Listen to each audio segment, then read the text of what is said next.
Welcome to week 2 of Comp 1.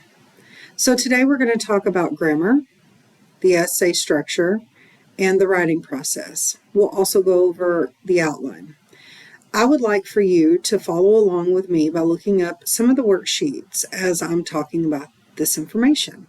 All of these worksheets can be found underneath your Moodle account for this class, and then look underneath the Worksheets tab. So,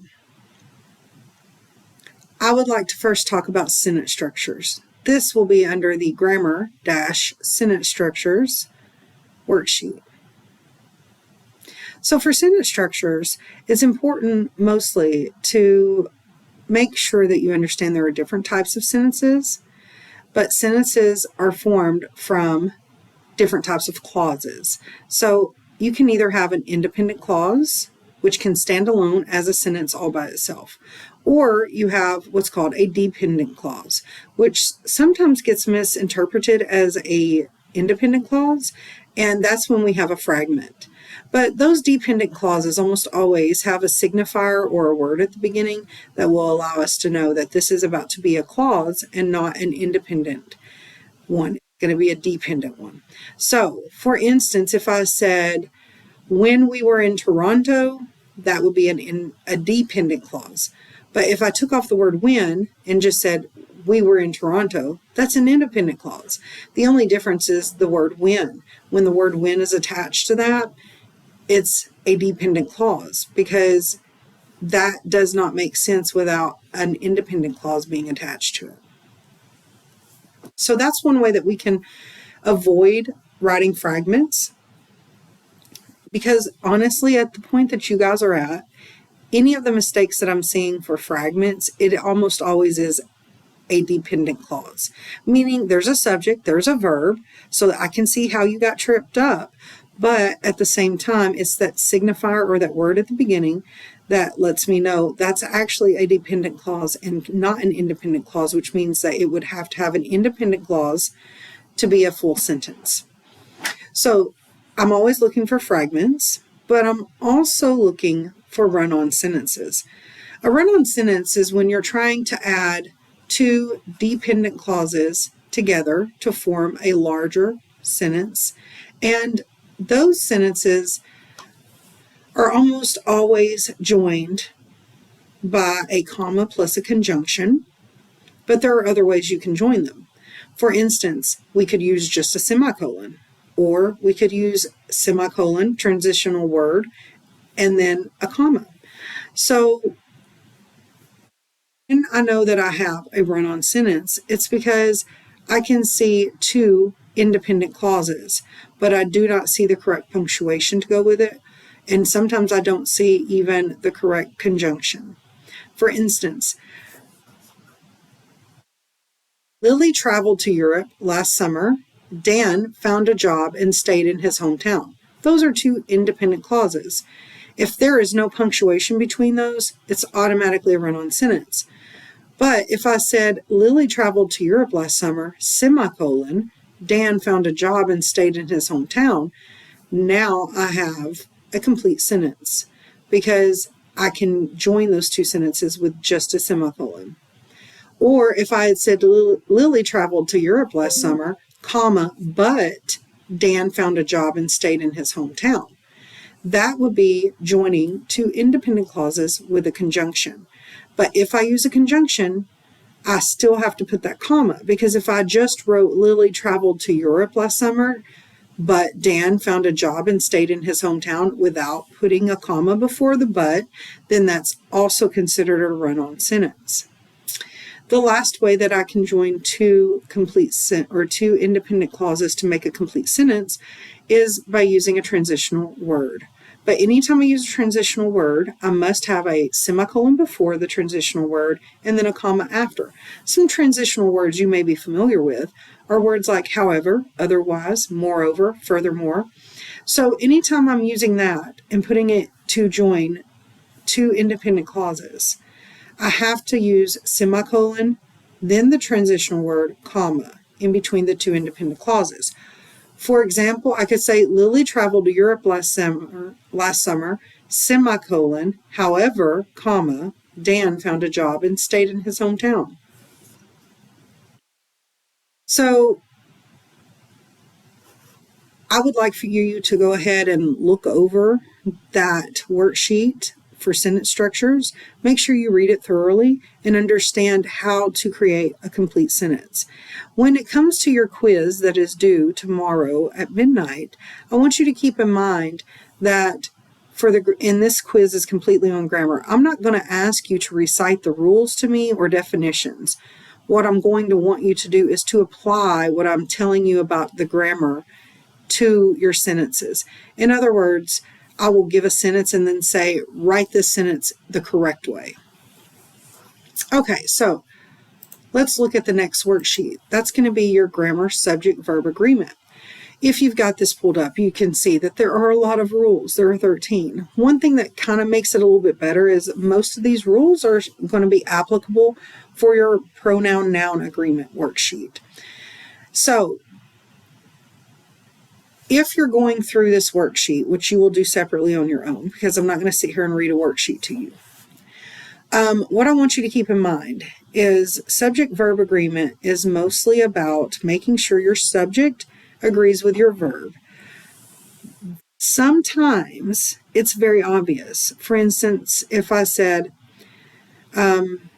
Bob jumped the road,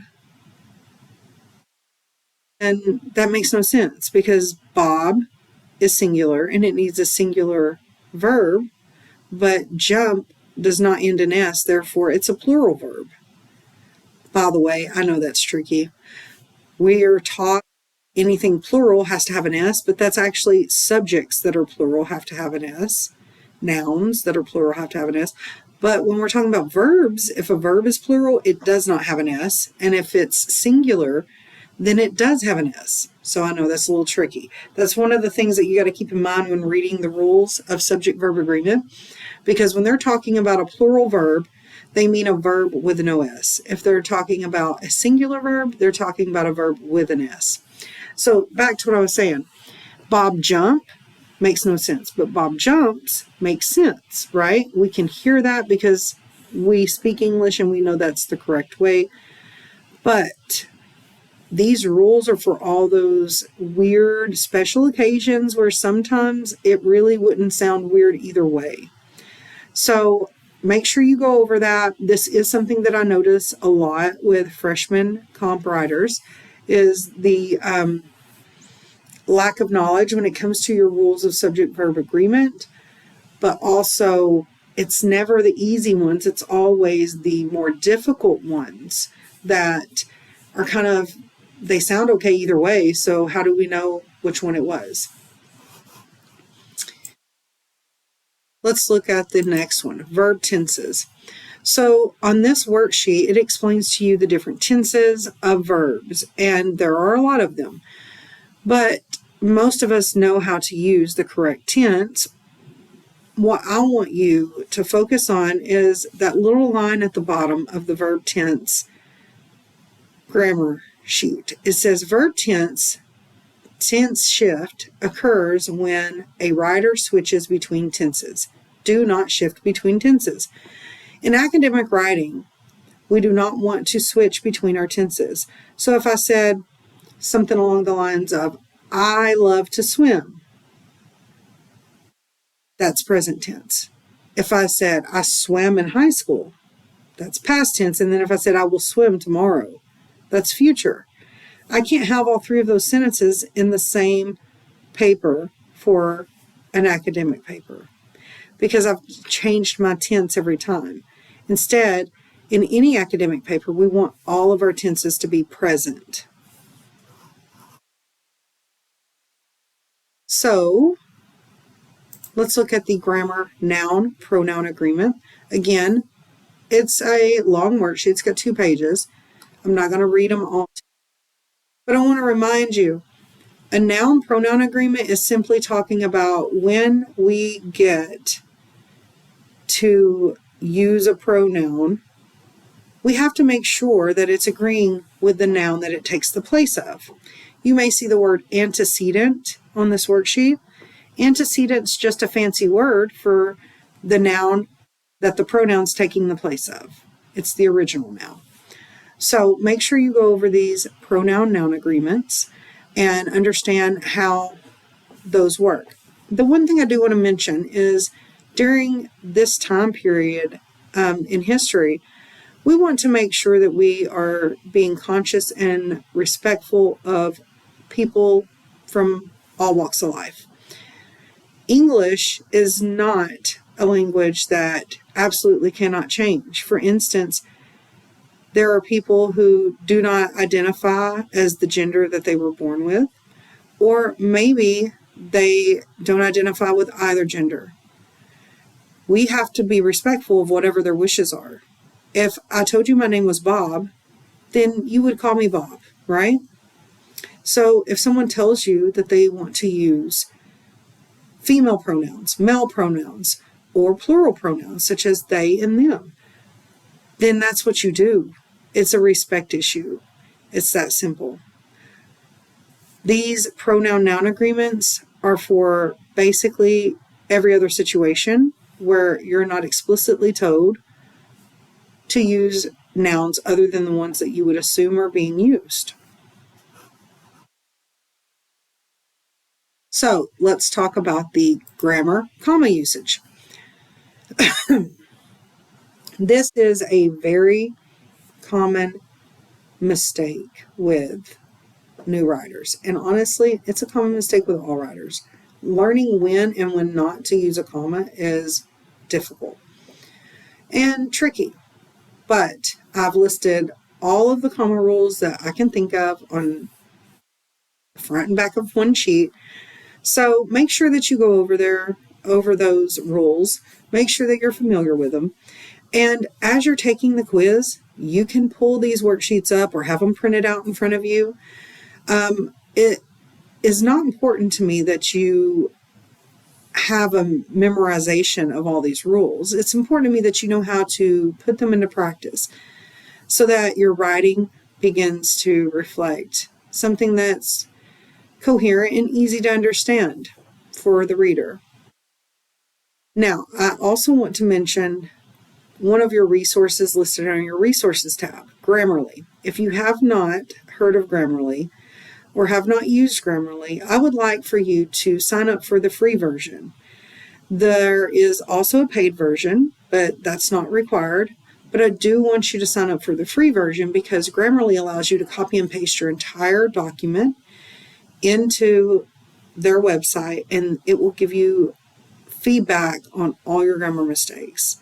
So not only will you know what you made mistakes on, you'll know why they were mistakes, and you'll know how to correct them. So please check out Grammarly and use that in all of your writing for this class and every other class. For an English teacher, Grammarly is like the best thing ever. So I highly recommend it as a resource. Okay, the last grammar sheet I wanted to talk about are misplaced and dangling modifiers, or modifier worksheet. This worksheet basically is going to tell you about modifiers and where they're supposed to be in the sentence. Now, a modifier can be an adjective or an adverb, but it's mostly important that you realize that a modifier explains or gives more information about another word in the sentence. And it's important that the modifier is right next to the word it's modifying. So a dangling modifier would be a modifying phrase such as working all night, or floating in the wind. So anytime I see a modifying phrase like floating in the wind, right after should be the word that it's modifying. So if I said something like floating in the wind, I saw a feather float by, that would not be a correct sentence. That's a dangling modifier because floating in the wind does not modify I. I'm not the one floating in the wind. So what is floating in the wind? The feather. So I would change that sentence to read floating in the wind. The feather flew by my face. So I'll leave you to read that one on your own as well, but that just gives you an explanation of kind of what that worksheet's about. Okay, so reminder, you have a grammar quiz tomorrow. It is due by midnight. It is open now. I would recommend going over these worksheets first and then taking the grammar quiz, and maybe using those worksheets as I was taking the grammar quiz. I'm also not going to lie, it's not going to bother me if you pull up Grammarly and type those sentences in that I'm asking you to rewrite, because now you're actually using Grammarly and getting familiar with it. So I'm fine with that too. Let's move on to the next part of the class, though. I would like to talk about the writing process. So if you pull this up, you'll see the writing process. It's the worksheet with the little owl at the top, and it lists the 6 steps of the writing process. So if you're familiar with the writing process, you already know that this writing process is all about giving us the steps we need to complete for every time we decide to write a paper. And each step is important. When I'm reading a paper, if someone missed a step, I can easily tell you which step it is they missed. And that's because each one of these steps goes in and basically weeds out all the bad stuff for different parts of our paper and helps us refine that down to a well-read, well-written paper. However, if we miss a step, then all bets are off. You never know what you're missing out on and how bad it's going to mess up the paper. So my advice is go through the steps of the writing process every single time. You will need to do the pre-writing first, then drafting, revising, editing, evaluating, and publishing. Now let's go over what each of those mean. Pre-writing basically is thinking about a topic, brainstorming, and planning. Okay, so what we do for this is we make sure we brainstorm and we make sure we outline. Brainstorming, there are 4 different ways we could do that. We could 1, web, 2, list, 3, free write, and 4, do our stasis questions. Let me go over each of those. So if I decide that I want to use a list to brainstorm, what I'm going to do is I'm going to put the topic of the paper, whatever's listed on my prompt from my teacher, at the top of that list. Then I'm going to, just like I would a grocery list, write every single thing I can think of in a list underneath that word. If I'm doing a free writing, it's the same essentially, except for I'm going to give myself a time limit, and I'm also not going to give myself any limitations. I'm going to put that word at the top, whatever my topic is, and then I'm going to allow myself to write anything down that makes me think about that topic. And once my time limit's up, then I'll choose the best subtopic. Webbing, you want to put your topic in the center, then you'll draw little lines out from the topic in the center, and that's where you put anything that you can think of about that topic in the center. Then, to go even further, once we get those little topics out from the center, we can draw lines out from there as well. And it ends up looking a little bit like a spider web, and that's why we call it webbing. Finally, the stasis questions. So this is personally my favorite way to do it. I think that I get the most information, and they're important because they're usually going to generate topics that I can talk about in my paper.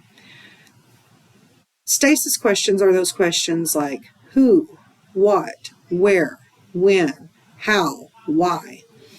And the way we use that to brainstorm is we think about our topic and then we ask those stasis questions about our topic. So let's say my topic is basketball. I would say, who plays basketball?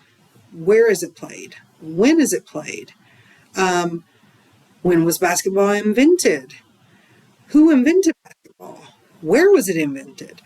Why is it such a popular pastime? How did it become so popular? You get the idea. So once I'm done with my brainstorming and I've got some pretty good ideas, now I'm going to do my outline. And you can pull up the outline that I have here underneath your worksheets tab. And this is a basic outline that I created for my students. I just want to go over it quickly so that you know how to use it. Your abstract should be a general overview of what your paper is about. Your thesis, this is your main idea. And it should be formed into a sentence. Topic 1, Topic 2, Topic 3, these are going to be the body of your paper. Each of them should have a separate body paragraph. And each body paragraph, we're looking for a topic sentence and some supporting evidence. So in those places, I would try to write a topic sentence and maybe put down some evidence that would help support my topic sentence. If you're looking underneath each of these topics, you also see a place for quotations. For our first essay, that's not necessarily something that you have to worry about unless you are using an outside source. But if you do use an outside source, this is where I would put that information in the planning phrases. So for instance, if I'm planning to write about something, I know I'm going to use this outside source, and I've already found some pretty good quotes in there that I think I want to use, then I use my outline to decide which paragraph those quotes are going to go in. That way, as I'm writing my paper, I can go ahead and insert those outside sources so that they feel to be a part of the paper instead of separate from the paper, as if they were added as an afterthought. Also, at the bottom, you'll see a place for your conclusion. Your conclusion is where you restate your thesis in a new way and restate some of your main ideas. So I would like for you guys to use an outline for every single one of your written documents, meaning every time you write a journal, every time you write an essay, I want to see an outline. Every time that you are writing a journal or writing an essay, I also want to see you brainstorming, okay? That's the first step. But remember, we have 5 more steps, right? So the second step in the writing process is the drafting. Now, something that commonly gets done incorrectly by freshman students is when they're drafting, they also try to work in the revising and the editing at the same time, meaning they start writing their paper, but as they're writing it, they're trying to decide what they should or shouldn't include and whether it's spelled correctly or grammatically correct. Drafting, if you notice, it says quickly putting thoughts on paper. Quickly. We're just getting all those thoughts that we've now organized. Remember, we gathered our thoughts in the brainstorming. We organized them with an outline, and now we're taking that outline and we're using all those thoughts that we've generated and we're putting them in a paper format, in an essay format. This first draft is not meant to be perfect. It is not meant to be even almost perfect. It is meant to get all of our thoughts on paper. Then we go in and we fix it. So the third step is revising. We are reworking for organization and details, meaning we're looking to make sure everything makes sense. The paragraphs are in the correct place. Maybe I think paragraph 3 would look better above paragraph 2, so I swap those out. Or maybe I look at my thesis and I think it's not strong enough. I need to strengthen that. Or maybe I decide, hey, I don't even have a conclusion. I need to add one of those. So this is where we do big picture changes to our paper. The fourth step is editing. This is small picture changes to our paper. For instance, this could be grammar, punctuation, spelling, capitalization. So this is where we're basically dusting it off. We're tidying it up. We're getting it perfect. The fifth step in the writing process is evaluating. And evaluating is important because it means you're reflecting and you're assessing what has been written. In other words, I'm done with all the editing, and now I'm going to read through the whole document, and I'm going to read it and reflect on what I've read and assess what I've read.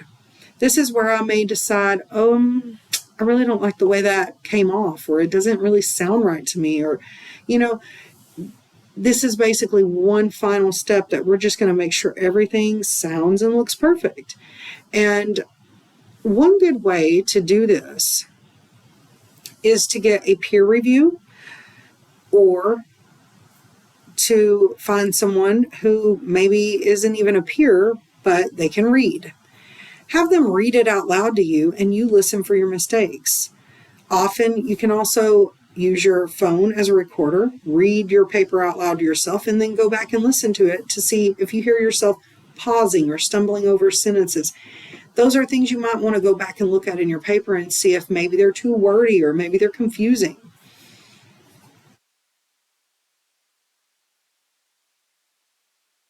Finally, the last step in the writing process is publishing, sharing your final writing with others. Now, I understand that sometimes this can cause anxiety and stress.